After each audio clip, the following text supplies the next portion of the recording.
Hello, this is Ken Yates. I'm a professor of clinical education here at the Rossier School of Education. And in this video, I want to give you a worked example of the gap analysis process. After a brief introduction, I'll describe the gap analysis process to you, the stages of gap analysis. I'll demonstrate its use on a typical school problem of practice.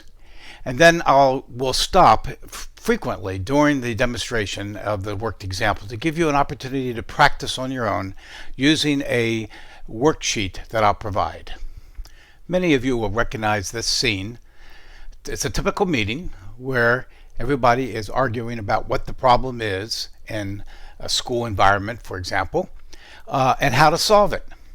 This is very typical. We often start with problems and we try to throw solutions at them without really stopping and diagnosing. In effect, what we really do is we identify a problem and then we have meetings and conversations about them and use our intuition. Or what have we done in the past? We've always done it this way. Or even bring in an expert for advice on how to solve a problem, and then we go ahead and implement the solution. Well, the unfortunate thing is that 2/3 of the time the solution fails. We also tend to throw money at problems without really understanding what's happening and why. And unfortunately, we blame the students. The very people we are here to help, we end up blaming them with phrases such as, "My students just are not motivated." Well, as Albert Einstein said, we cannot solve our problems with the same thinking we used when we created them. So we have to approach problems differently. And that's what the gap analysis framework does. It provides you with the skills and knowledge to use effective research-based methods of diagnosing and providing solutions to educational performance problems. It's a problem-solving model based on critical and analytical thinking, including focusing on goals, data collection, and analysis. It's the vehicle we use to apply theory and research to practice. The steps in gap analysis are 7. First, what is our performance goal? Where are we now related to the goal? Thirdly, what is the size of the gap between our current status and the goal we've established? Then fourth, what is causing the gap? Fifth, what solutions will close the gap? 6, how do we implement the solutions as an integrated package, if you will, taking into account both knowledge, motivation, and organizational issues and solutions? And then how do we measure the last step? How do we measure our progress towards closing the gap and achieving the ultimate organizational outcomes and goals? So in gap analysis, there are really 3 key points to remember. The variance of gap analysis, everything starts with goals for the organization and for the different stakeholders within the organization. In the problem-solving process is an important distinction between problems versus goals versus causes or influences versus solutions. All these have particular meaning in the gap analysis framework. Influences are diagnosed and then solved based on extensive evidence in educational, social, and organizational research. Now let's turn to the worked example document that accompanies this video. The document has at the top the gap analysis process model, so you can follow along in the model at what stage we are talking about in the video. And then it has each one of the stages or steps at the left on the first column, a worked example of a typical problem in educational settings, in this case a K-12 setting. And then it has, you notice, a blank column to the right. The blank column says, "It's your turn." I will stop this video at various places, and then you should be thinking about how you would complete that last column.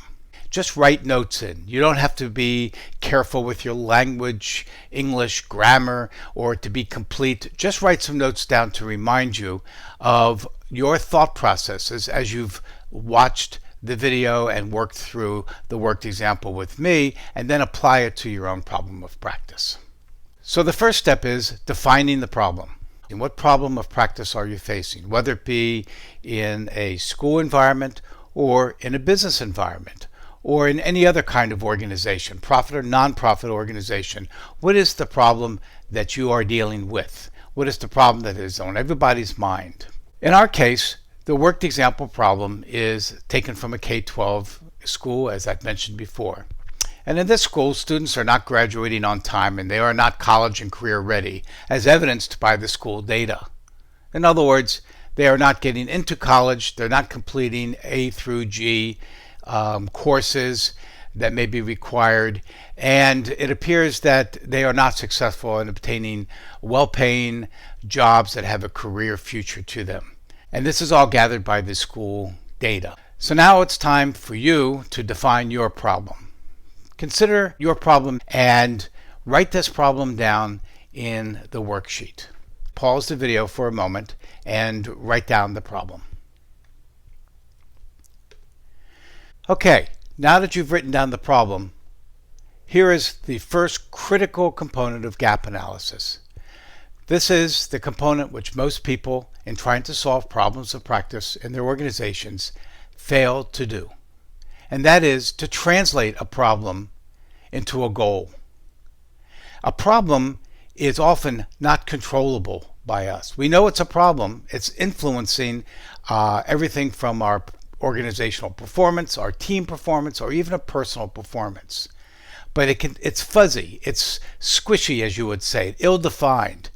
And in order for us to be able to really address problems and solve them, we have to turn them into, or adapt them, or translate them into a goal, which is controllable. And as you know, a goal has components to it.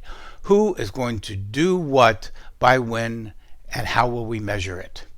The next issue to consider is how your goal, that's translated from your problem, actually fits within the organizational goal.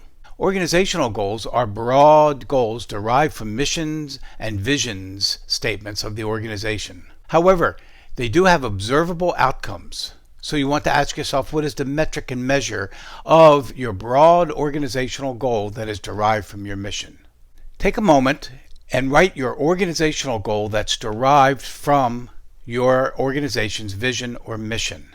Again, this is the broadest goal that you can have for your organization. In our case, the organizational goal is that our school will graduate 100% of our students on time as career and college ready. That's the broadest goal that we can derive from our mission. But there are levels of goals. Your problem of practice, which you just translated and adapted to a goal, may appear as one of these levels of goals. In other words, at the very top we have the organizational goal, and then we have team or departmental goals, and then we have individual performance goals, the goals that you and I perform on a daily basis. Here's the thing. All of these goals have to be aligned. They must be aligned for the organization to achieve at high performance. The goal that you translated from your problem of practice, consider it and think about it and ask yourself, does it align with the overall organizational goal? If it does not, then you may be pursuing a goal and trying to solve that goal or pursue that goal, and once it's accomplished, really doesn't add or contribute to the achievement of the overall organizational goals. You are going to be taking a look at who are the stakeholders that have to achieve your goal. Now, your stakeholders in a school, for example, can be obviously students. It could be teachers, of course, and it could be the administration and staff of the school, and it could be parents as well. And there may be other stakeholders in a school environment. And in any organization, you can consider who are all the people who have a direct impact on achieving our organizational goal. And these are your stakeholders. In our worked example, the stakeholder we chose is teachers. Why did we choose teachers? We chose teachers because teachers, we felt, have the most impact on whether or not students graduate college and career ready. And then we started to consider, what do teachers need to do? Teachers have many goals that they have to achieve, but one goal that they definitely need to do is to engage students with their courses and demonstrate that students' learning allows them to advance to graduation and to be college or career ready. This is what a real stakeholder goal is for a teacher in this particular case, to achieve our organizational goal. So take a moment and write down who your stakeholders may be and who has the most impact of achieving your stakeholder goal that you've written down. That is the translation of your problem of practice to a goal, and then create that goal as a stakeholder goal. What stakeholder are you going to choose, and what is their goal that needs to be achieved to achieve your overall goal that you translated from your problem of practice? So the next step in the gap analysis process then is measuring what is the current achievement of that goal, and then what is the gap. For this, you need to collect data. You need to collect data through a number of methods, measures, through surveys, document analysis, or observations. You want to collect data to be able to triangulate that data. In other words, if two or more of your data sources indicate that there is a gap in achieving your stakeholder goal, you can be pretty confident that this is really a problem, and that you can measure this problem using two or more of the measures. In our example, we went out and collected data in our fictitious school by observation and by looking at lesson plans, and also we asked the teachers as well. So we went through all three of those sources we mentioned, surveys and observations and documents, and we found that only 40% of teachers are teaching all the content that's required by standards at a grade level using effective pedagogy. So in other words, students were not achieving what they needed to achieve, and we were clearly looking at the teachers to determine whether or not they were teaching 100% of the content with 100% of the appropriate methods that then the students could demonstrate achievement of the lessons. Well, this 40% with simple arithmetic, as you can see, leaves us with a 60% gap. So now think about what data you would collect to measure your stakeholder goal and to determine what the current status is of that goal, and then subtract it from your desired goal to achieve the gap. And take a moment to do that, and then resume this video. So the next step is to determine causes. Now that we know what a gap is, we need to determine what the causes of the gap are. In the gap analysis framework, we consider that causes fall into three buckets or along three dimensions: knowledge, motivation, and organization. Knowledge is, can they do it? Do they know how to do it? Do they know when and what they are doing and why? And motivation is, do they value it? Have they started to actually perform the goal that you want them to achieve, the stakeholder goal? Do they persist at pursuing this goal, or do they give up in the face of challenges or difficulties? And are they using mental effort? In this case, mental effort has a very specialized meaning. It does not mean time on task. In other words, are they spending a lot of time pursuing this goal or trying to achieve this goal? What it does mean, are they solving or achieving this goal which may have new elements to it with new knowledge? Do they seek out new knowledge to pursue novel solutions to achieving their goal? The third is organization. Are they prevented from doing it? Is there a policy or a procedure or a process that is inhibiting your stakeholder from pursuing that goal and achieving that goal? Do they have the necessary materials? And most importantly, is the culture. Are there conflicts in the culture? Do the stakeholders have a shared value and beliefs about this goal that is shared throughout the organization, or all the other stakeholders who have to, again, achieve their own goals in order for the organization to achieve its goal? So the culture permeates all stakeholders and permeates the whole organization. Once again, to answer these questions, we are going to need to collect data. One way of determining whether or not there is a knowledge gap is to ask someone to actually perform the task that is inherent in the stakeholder goal that you are examining. You ask them to, in performing the task, you are priming the pump, if you will. Don't ask them if they can tell you what to do. Ask them to actually do it. It's performance, not necessarily memory. And if they cannot, then you want to eliminate a motivational issue. And you may say, do you value it and do you want to do it? And they say yes, then you may then have an organizational problem. So you want to ask whether or not there's anything preventing them from doing it. If they say no, then you can feel assured that you have a knowledge problem. In our worked example, we have to go back to our teachers and say, do they know how to teach 100% of the content with 100% effective pedagogy for each type of content? Do they know about the standards? Do they know about the content? So again, take a moment, look at the worksheet, and using some of the prompts for our worked example, ask yourself whether or not your stakeholders can perform the task, and ask yourself whether or not there may be knowledge missing, would that be declarative knowledge or knowledge of ideas or concepts, or procedural knowledge, in other words, steps or the processes for completing that task that's inherent in the stakeholder goal. And write some notes down. Okay, the second dimension is motivation. Now, motivation is hard to see. Motivation is internal for the most part. So how do we actually measure motivation? Well, there are 3 indices or indexes of motivation that you can actually observe. Are people starting a task? If they have started but give up, are they persisting? And then finally, as we mentioned before, are they working smart? These 3 dimensions of, or 3 indices, I should say, of motivation are choice, persistence, and mental effort. In our case, the worked example, we have to ask ourselves, do the teachers value teaching 100% of the content, achieving all the content that students need to become college and career ready? Do they value teaching it with appropriate pedagogical methods?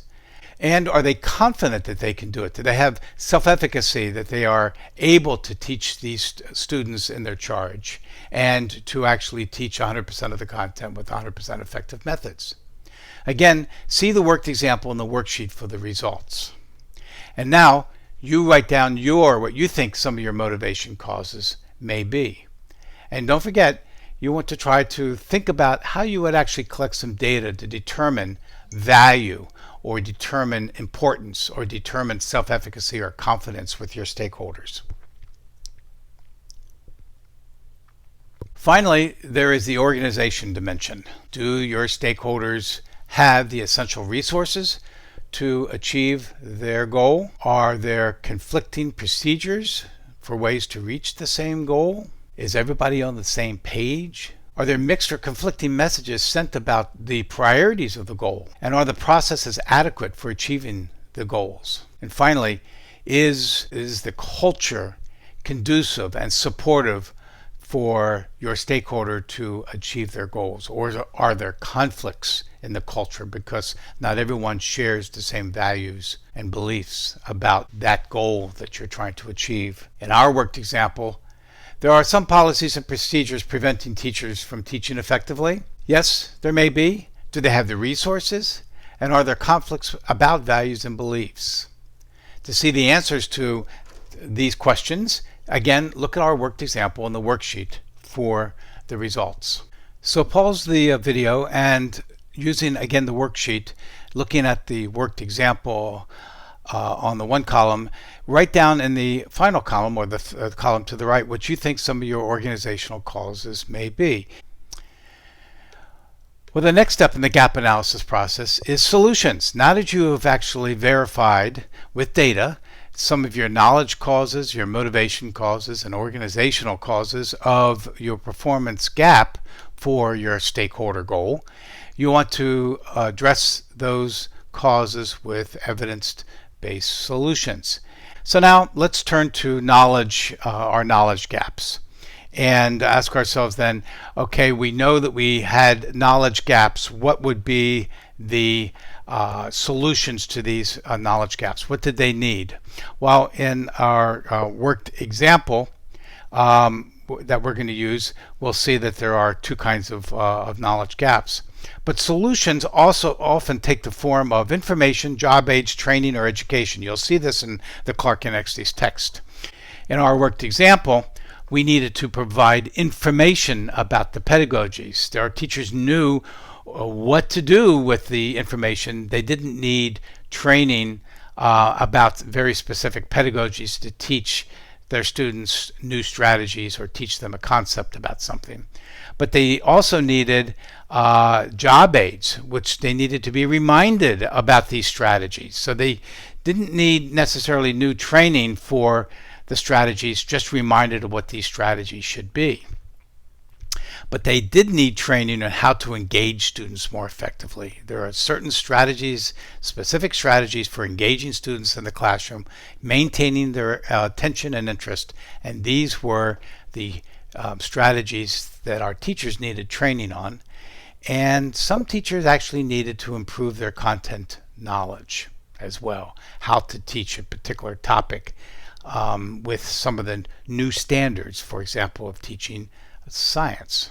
So take a moment and look at your knowledge gaps and ask yourself, do they need information, job aids, training, or new conceptual knowledge through what we call education?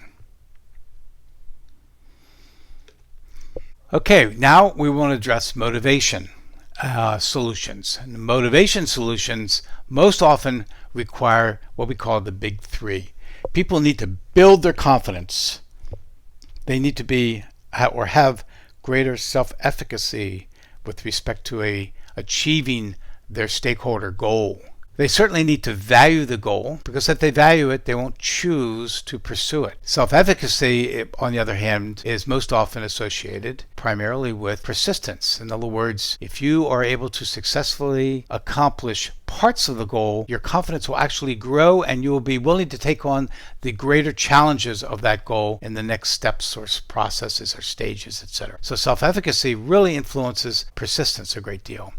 And as we all know, if the mood is not positive within the environment of instruction or environment of the organization, the setting, that is going to take away from any of the effectiveness of what we are trying to accomplish. So in our worked example, teachers needed confidence or self-efficacy that they indeed could support all learners through effective instruction and the strategies that they use. Teachers needed to set concrete goals to include these strategies and benchmarks to work towards the increased student engagement. And the teachers needed to value and then choose to make greater content efficacy and skill a priority. They needed to choose to seek out new knowledge about teaching their content, especially if there are new standards. So they needed to value that. So these messages of confidence and value and concrete current goals become real important solutions in our worked example. Again, take a look at the worksheet and see more specifically what we've written there. Write down what you think your motivation solutions would be to close your motivational gaps or your challenges in motivation for your stakeholder in achieving their goal. And finally, we have organizational gaps. Organizational gaps, to solve these or close these gaps, requires changes in policies and procedures and changes in culture. In our worked example, we needed to increase the transparency and communication across all the stakeholders about the graduation policy and about what the criteria or our goal was about graduation of being college and career ready. This needed to be communicated, and then our progress towards that needed to be transparent. We needed to measure and then feedback to all the stakeholders what our progress was to, again, encourage us to keep us focused on that goal. And of course, we needed to provide teachers with the appropriate curricular materials and support for them to be able to plan and to be able to work together in their departments to come up with more effective pedagogical strategies. Take a moment, as we've done in the past, to write down what you think your organization would need to do to close your organizational gaps that you identified in the diagnosis section. Stop the video, then come back when you're ready. And then finally, all these solutions that we've come up with really will never be effective and have an impact on achieving our stakeholder goal unless they're implemented correctly. We need to provide the proper drivers, motivational drivers, and organizational support along the way to be able to achieve these their stakeholders' goal, and thus the stakeholders' contribution to the overall organizational goal, along with the other stakeholder goals. This means that all of these ideas and constructs that we've been diagnosing and then providing solutions for all have to work together and put into a cohesive plan that addresses all three, the K, the M, the O, the KMO, into a plan. Because if any one, as you can see in this adaptation of Kostner et al., this framework about systems change image, that anyone is missing, it's going to end up to impact our overall achievement of our goals. And then finally, we want to evaluate along the way whether or not we're actually moving towards achieving our stakeholder goal and in turn our overall organizational goal. And we do this on these levels of using the Kirkpatrick model, and each one of these levels, as you can see, addresses a different type of evaluation. One is, on level one, is how are people reacting motivationally to the activity that you've planned out in the implementation. Are they reacting well to it? Do they like it? Do they have a positive mood? And level two is that did they actually learn something? In other words, did they change an attitude? Did they change their learning? Did it actually, whatever activity you plan to implement your solutions, did it actually have an effect at the time of the activity or over time? And number three is that did people actually use it? We want to see whether or not the behavior of the teachers actually changed in our intervention of providing them with the knowledge and skills, the motivational messages, and the organizational support. And for that, we have to look at their behavior in the classroom. And then finally, does it affect the college and career readiness in our worked example? Outcomes based on the data. And the level 5 is often referred to as the return on expectations. What were your expectations for the implementation of the project or package that you created? So in our worked example, we involved all the stakeholders in all the stages of the implementation. So everyone had, quote, buy-in, end quote. We evaluated the progress of the change along the way using summative and formative tools. And we began with motivational messages and gathering data about who is aware and who has interest. Most often you start with motivation. You do have to bring people to the table and then have them buy into it and just try it. See if they will be willing to just start and engage with your plan and package to change those stakeholders. And then you need to monitor and support it for effectiveness. So take a moment and write down how you might implement all your solutions together, starting with motivation, but then how would you bring in the knowledge solutions and also organizational solutions as an integrated package. Stop the video, make a few notes, and then come back. So how well did you do? Look through your notes and your worksheet. What did you learn? What was easy to find out in terms of data? What was hard? What was easier or harder to implement? It all boils down to this framework that includes goal setting and then analyzing and solving barriers or challenges or influences in the knowledge dimension, the motivation dimension, and the organization dimension. If you have any questions, please feel free to email me. Be glad to answer them. Thank you.